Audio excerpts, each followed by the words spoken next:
Welcome to Living on the Ocean. We have a rudder. And how did we do all this here on the sandbank without polluting?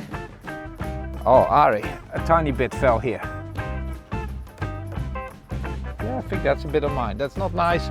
That's the trash, not this. I'm very happy. I think mission on the sandbank worked out.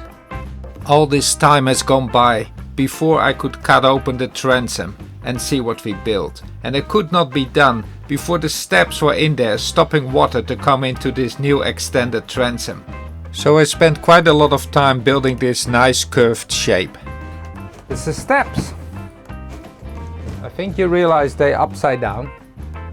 Those holes, they fall over those chain plates. So I think that's a nice step. It's not very heavy, but that's the nice thing from foam. It's so light. It's gonna be like that from the back. Boat building is one thing, doing it in almost no space makes it a lot more complicated.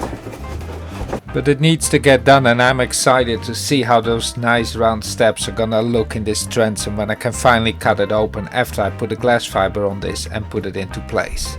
It's done. I can cut open the transom, but I have to wait for the right moment in the tide. The water is not yet all gone, and I'm already in my square box, starting to cut. I actually started on the inside, collecting all the dust inside and in the square box. Then I laid in the bucket and sanded all the joints so I can start the lamination process. The glass fiber already being cut and waiting for me. I'm just working myself away, fighting the time against the tides. Because it's not just getting it on, it needs to be reasonably cured before any water is gonna hit this. There's also a bit of wind, that's not gonna make it too easy for me. But because I've already rolled in the pieces of glass fiber with epoxy, they can basically stick straight to the surface, and I do not have to drip all over the place trying to laminate the pieces while they are in place. All I now need to do is just lay them in the right place, fold them around the corners with the fibers in the right direction so they can do it, and basically roll the air out from underneath. It goes quite fast.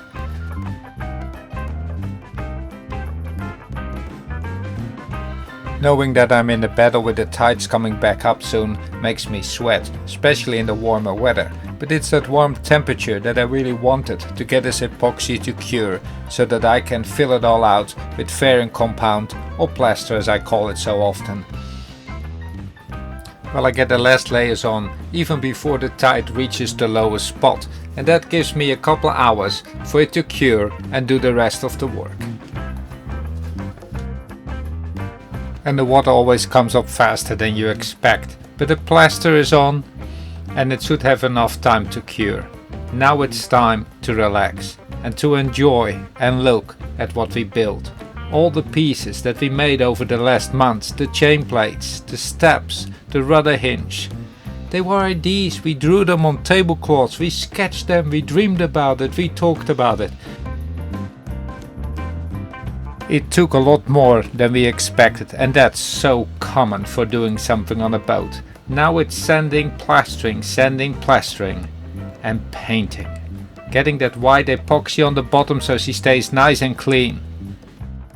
It's the same as what's on the bottom of Trimaran Twilight. Epoxy, but this time with a white pigment in it.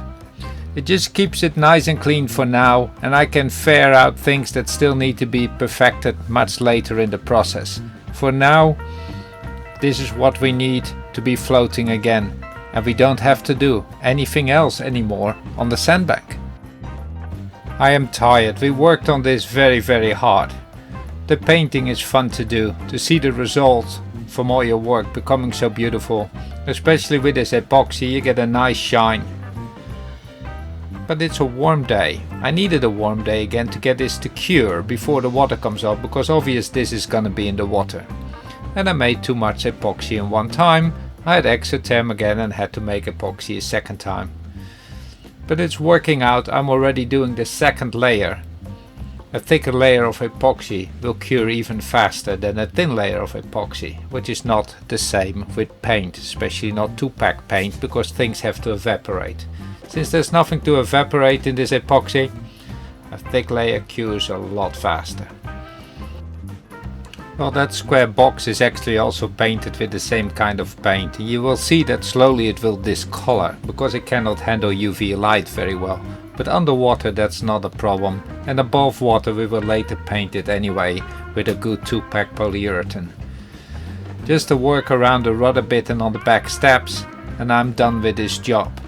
And what am I gonna do with the little bit that we have left over? Well, Cheryl has been doing her best to work on our little dinghy, because our dinghy has never been painted either yet, and the sunlight has been eating away into the epoxy, and slowly it got a bit itchy to sit on there. And again, when you paint something like this dinghy, all of a sudden you see the real lines that you made into it, and I'm proud of the dinghy that we made. I think we should be making more of them, and have been already some requests for it. It's just simply that I only have 2 hands. Together we only have 4, and there's so much work to do. But it's fun to paint. All is it with the leftovers, I'm happy that this project gets a little bit better protection for the sun for now. Maybe we will finish her on the ocean, making a dagger board, a rudder and a sail for her. I have just enough paint to finish her also 2 times, and that makes it very nice and white and shiny, just like the transom of Trimaran Dawn. A great painting job done, and we can close up Trimaran Dawn for a new exciting day tomorrow to try out. Does our rudder fit? A windy day today, but an interesting one. We have steps. Da da da da! We have steps. I can crawl in here.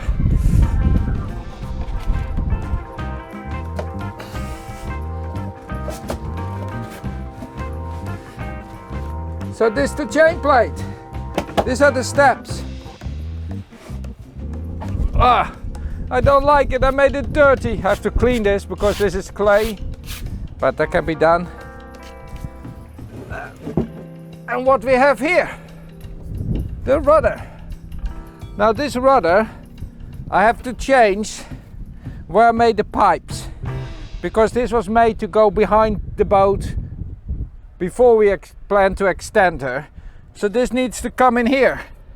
And this was actually much too deep down, like that.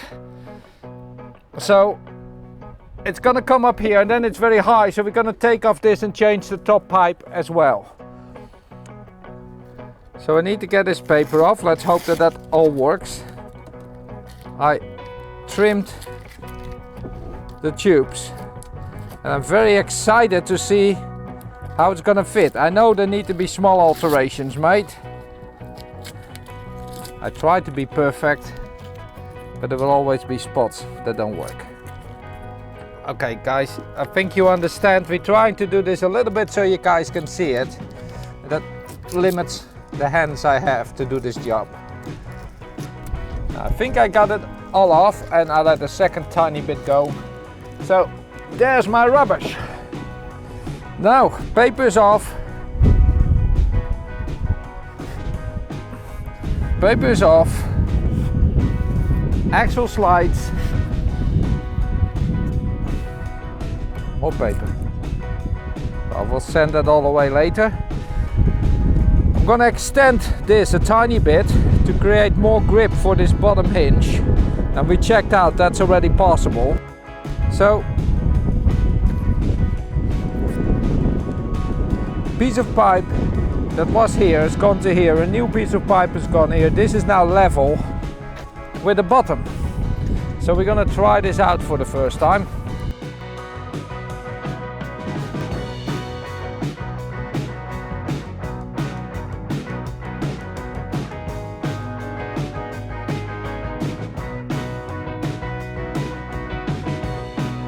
And there's epoxy in the way, which was expectable.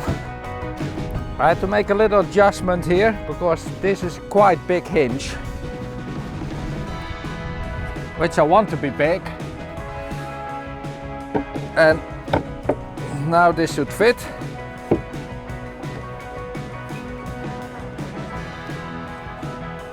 If I can find a hole.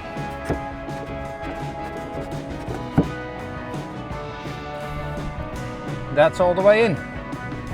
So we now have a rudder. Da-da-da-da! Put my glasses here before I lose them. Okay, so you can see the bottom of this is level with the bottom of the boat. The blade will swing in here and part of the blade will go underneath here. And I already measured. The blade is gonna be a bit too deep. I need to fill that last bit. I need to fill that last bit of the blade up. So it fits this nicely, but then still small things can come in between. So we're gonna give it a tiny little skeg later, just to make sure that whatever comes here is already brought back in front it hits the rudder blade. And then if something big hits it, which means it's gone past there and came back up here, what doesn't happen too often, because normally if it goes underneath there, it's gone farther. But if something hits here, the whole idea is that that blade kicks backwards. I cannot put the blade on unless I start digging. The rudder from here is 1.5 meters deep. I need to dig 70 centimeter hole here. There's no need for doing that. Most important is this gonna work? And for me, very important, that knob needs to have a wheel on it. And here is another knob with a wheel. The blade needs to be pulled down, which we're gonna do by ropes. So I need to make sure that I have all that space to do that. A big improvement from this rudder compared with the rudder before is that this rudder does 30 degrees to port or to starboard, actually 35. The old one only had a slot here to make a 20-degree turn. Now, this is all going to be made much nicer, but the top bit here still gets a wall on it, which now reminds me I need to be careful if I have the space for that. But this is going to get wider and gets one of those nice sides and slowly goes into the gunwales. Where you walk, so the deck slowly comes folding down on the sides and the steps will be there in the middle. I'm very happy that all this work that we did on the Sandbank worked out, and we thank you for all your likes, your subscriptions, your support, your comments. Thanks for watching this episode of Living on the Ocean.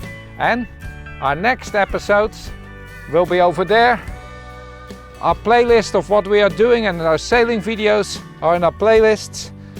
And we'd be very happy and feel encouraged if you subscribe to our channel by clicking this button. Thank you for watching Living on the Ocean.